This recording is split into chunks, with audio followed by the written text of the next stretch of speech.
Hi everyone. So this week we're looking at reviews again, and we'll be looking at reviews for the next few weeks.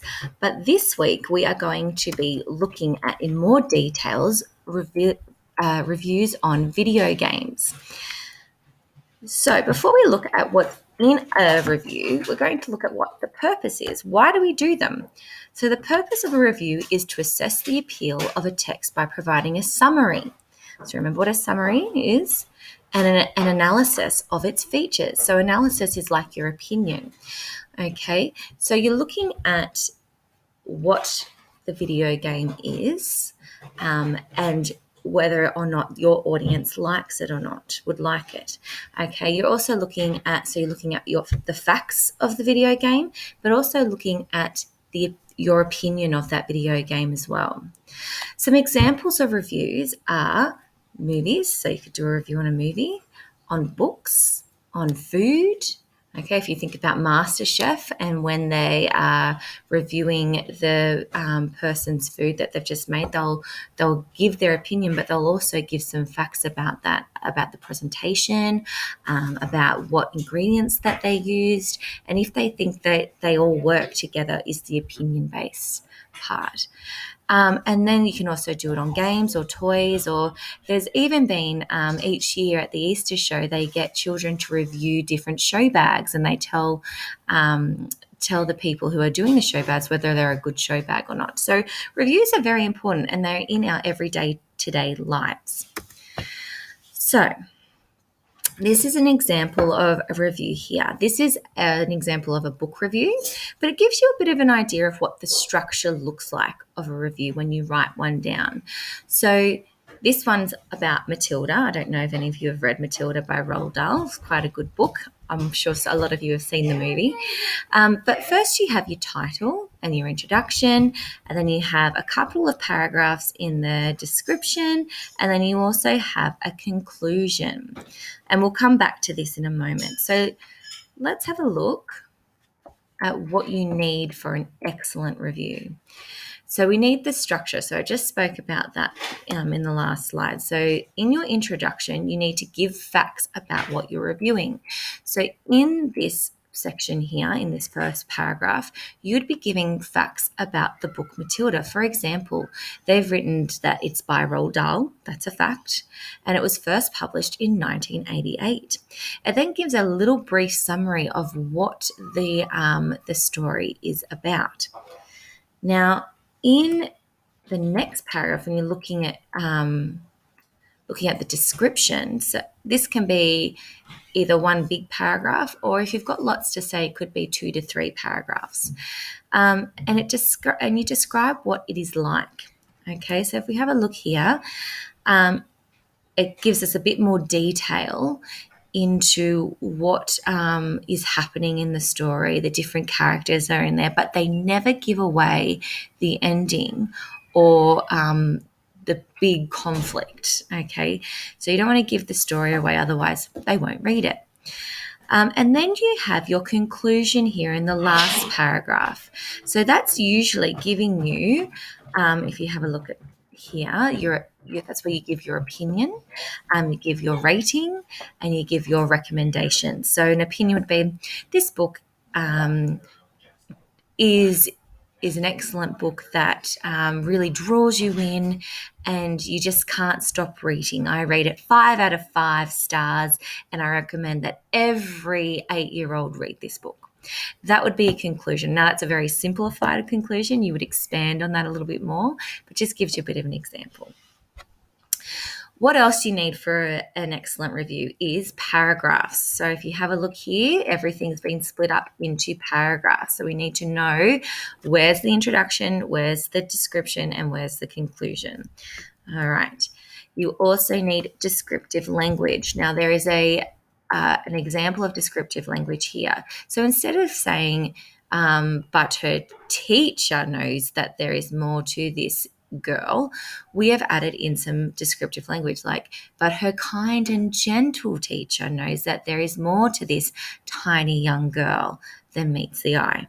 So by adding in descriptive language about the teacher, so lots of adjectives and adjectives about the girl, it gives us the impression of who the teacher is, and what the girl is like. So that's very important. We'll go back to here. Press the wrong button. We're also looking at evaluative language. So that means that we are giving our opinion or thinking that, or giving our opinion or evaluating if we think something is good or not. So this person here thinks that Miss Honey is instantly likable. So that's evaluating that character. You're giving your opinion on that character. So that's one example there. And then another thing we need to make sure is we're writing in the correct tense. So we did a little bit of this at the beginning of last term. Okay, and that's making sure that we are writing in present tense because we are talking about what we have been reading, so it needs to be present tense. So, for example, here it says, is a tale of courage. We wouldn't say that the book was a tale of courage because the book still exists. It's still here today. It is a tale of courage. And if we are using is, we need to make sure that we are writing in present tense the whole way through. Now, that was a very brief overview of what is in an information report. I would suggest to go back and have a look at it yourself. Maybe read that, not information report, review. Make sure you read that review and take a look at what's in there, because what you're going to be doing now for your first task today is you're going to be watching this review on Minecraft. Now, I'm just going to say that this review was done in 2012. So if you think that there is more to this game now, there probably is, because we are now in 2021. So just keep that in mind when you're listening to this review and how the game may have evolved since then. But what I want you to do with a piece of paper, record down if they have used any of the techniques that we've spoken about already, so any of these, and you may even find some more of your own. So I've given them some examples. So have they used facts?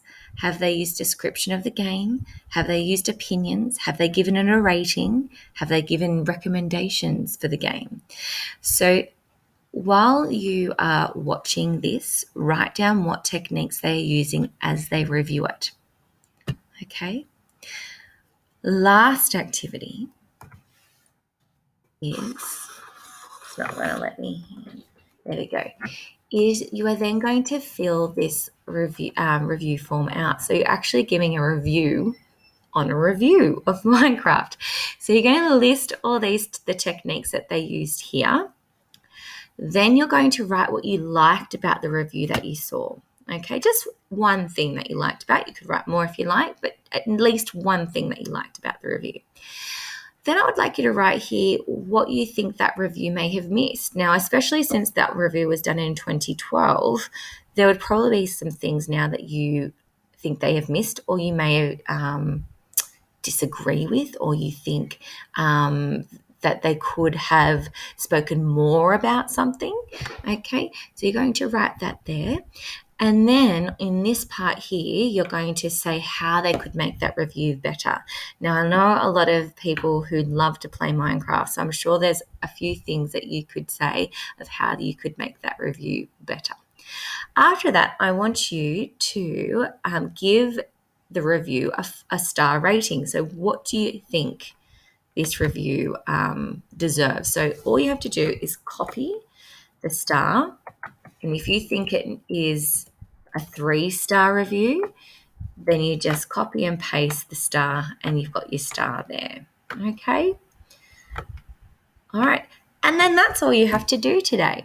So I know I've spoken for a little bit of time now, but thank you for listening. If you need to go back through anything at all, please go back to the video and have a look at it.